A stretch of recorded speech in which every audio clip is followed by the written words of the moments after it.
Hello everyone, welcome back to the Cipher Brief Digital Studio. I'm editor-writer Ethan Masukal. Today we're going to be talking about nuclear proliferation issues. And joining me today is John Arath. He's the Senior Policy Director at the Center for Arms Control and Non-Proliferation.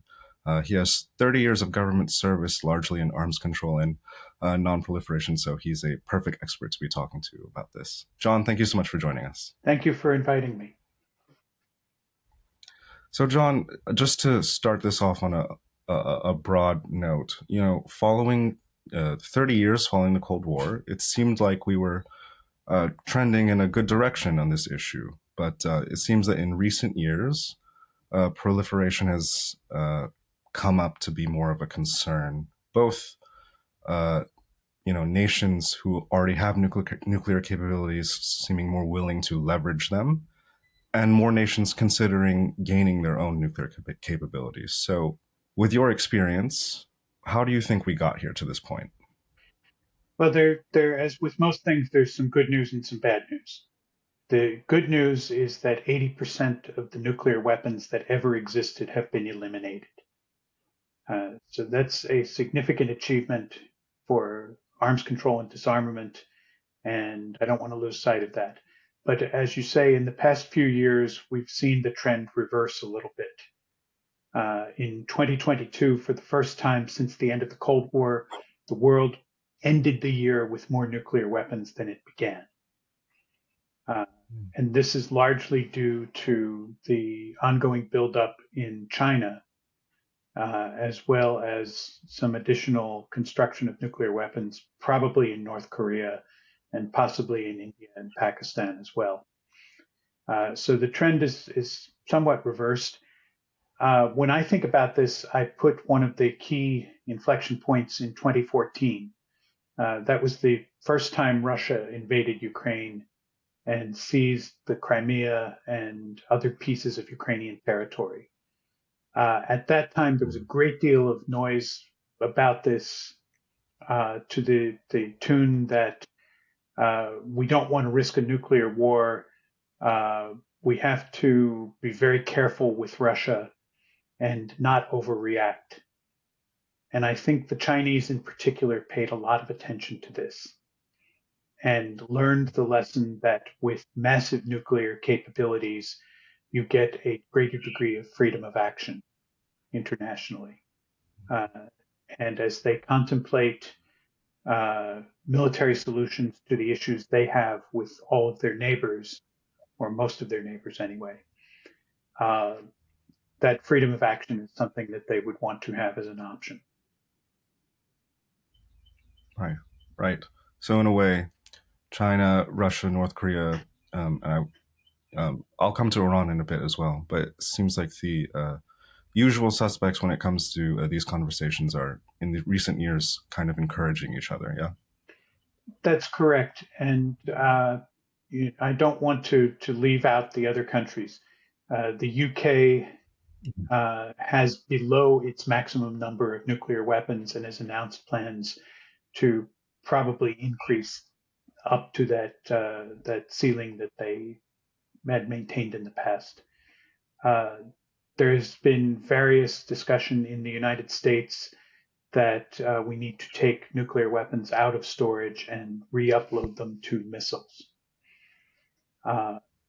The world is going toward a place where more nuclear weapons are seen as providing more security. That's something of a fallacy, and if, as the doctrine of the United States maintains, nuclear weapons are for defense and deterrence. If what you're doing is deterring an adversary from using nuclear weapons against you, you don't need to match them one for one to do this. Nuclear weapons are so destructive that any prospect that they might be used is enough to create some level of deterrence. The future of national security is here. Introducing the Cipher Brief's NatSec Edge Conference, June 5th through 6th, 2025 in Austin, Texas. Join leaders from intelligence, defense, private industry, and investment as they explore the innovations shaping tomorrow's world. Gain critical insights, connect with top minds, and shape the future of security in an interconnected world. Don't just witness the future, be a part of it. Secure your spot now at natsekedge.com. you speak in this global nuclear buildup, so to speak, but I think one of the more interesting aspects or unique aspects that we've seen, even in recent months, is that traditionally non-nuclear countries are considering getting their own capabilities. We're seeing these conversations in Japan, South Korea. I believe Poland's president even said that he's looking to have nuclear weapons stationed in Poland, not necessarily having their own capabilities, but having it on their soil. And a lot of these are US allies, and they point to the reason for these conversations being a doubt in US security guarantees and commitments. So, as you have said before, your experience with Europe, can you talk to us more about how European countries are approaching this moment and why you think there's this shift? It's certainly reflective of the changing nature of the U.S.-European relationship, and the, as you say, a lack of confidence that is growing among European allies. This is not necessarily something that is new. These questions have been around for decades and have persisted. It's it, it Even during the Cold War, there were questions as to whether the U.S. would risk the massive destruction that a nuclear attack from the Soviet Union would entail in order to protect European allies. Uh, with a U.S. leadership that is perceived as being somewhat mercurial, it is now exacerbated some of these concerns and fears about the future of the alliance and the reliability of U.S. security guarantees. Uh, the the guarantees are still there. The Washington Treaty has the force of law in the United States, and Article 5 of that treaty, this is the founding document of NATO, maintains that an attack on one ally is an attack on all, and so would commit legally the United States to come to the assistance of allies that are attacked. But at the same time, you have uh, a, uh, a leadership in the United States that has increased the pressure on the allies to do more to carry their share of the burden. This has been something that all U.S. administrations, Republican and Democrat, have been united on for decades, that European allies need to do more. But now there's a new twist where at the same time it is the implication that the US may do less if the others don't step up. And that is what has them scared. And that is what is introducing this element of unease. Right. Could the Europeans, specifically, I think most of the conversation has been on France, could they fill in that nuclear deterrent with their own capabilities? And even if they tried, what are the risks there? It would be very difficult for anybody else to do this. Uh, the French and UK deterrents are much smaller and are designed to deter against particular aggression or coercion to one country and one country only. They have not been in the past dedicated to the defense of the alliance as a whole. So they would need to shift their doctrines greatly, and they would probably need to add to the nuclear capabilities. In the case of France, this would be very difficult to do because they are in a dire financial condition right now. They don't have billions of euros to spend on increasing nuclear facilities. Nuclear weapons are very costly, and they come with a lot of support and associated costs. It's difficult to see how the French could take on additional commitments in this area right now. And then turning over to Asia, what is the story with Japan and South Korea in this? Asia is a similar example with some obvious differences. They're dealing with a North Korean government that has some number of nuclear weapons, that uses these weapons as leverage in regional conflict situations, and is not above making at least veiled threats that such weapons could be used. So if you visit South Korea, you do get a very different sense in Europe that the nuclear danger is there, it's present every day, and it's a significant factor in the strategic decision making of the South Korean government. Japan is in a similar situation, although maybe not as direct a threat as South Korea. And so they are also very aware that China is building nuclear weapons as fast as they can. The Chinese arsenal has roughly doubled in the last decade and shows no signs of slowing down their buildup. So the situation is very insecure out there right now, and Right. the governments are exploring what are possible means where they can change that dynamic, where they can provide better security for their own people. Polls in South Korea show that there is a majority of public opinion in favor of building nuclear weapons. The government is not there because people in the government understand the tremendous costs involved, both financial and diplomatic. And it would be tremendously difficult and would cut off South Korean industry from access to some sources of civilian nuclear power that they depend on. So it's Right. a difficult proposition, but it is very significant that these discussions are happening anyway. That the level of insecurity is perceived to be so high that it is reasonable to consider taking on all of these costs to possibly change that security dynamic. I just want to quickly touch on, I have a feeling a lot of these countries are taking some lessons from Ukraine, which gave up its nuclear arsenal and is now in the state that it's in right now. Do you think that's factoring into some of these discussions? In a way, it certainly is. Ukraine, there's been a lot of confusion over this point. Ukraine didn't really have an option. It did not have the means to employ the nuclear weapons that were left on its territory when the Soviet Union ceased to exist. It didn't have a way to maintain them safely. The launch codes were all in the hands of the Russians. So it was not giving up nuclear weapons, they did not also give up the capability to use the nuclear weapons because they never had that. So there was not really an option for Ukraine at that time.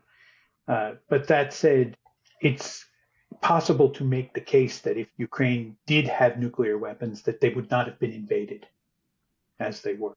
Right. And it was the choices that were made in 2014 when the first invasion happened that put us where we are today. The priority was placed on avoiding nuclear war, and that's a reasonable priority to have. But it led to this the so-called Minsk process, where the war was basically put on hold, and Russia was allowed to continue its occupation pending some sort of settlement to be figured out later. That didn't work. Russia just continued to occupy Ukrainian territory, never got into a settlement process that was in any way legitimate. And as soon as they felt that they had the military upper hand, they invaded again. So it is possible to argue that nuclear weapons could have prevented that.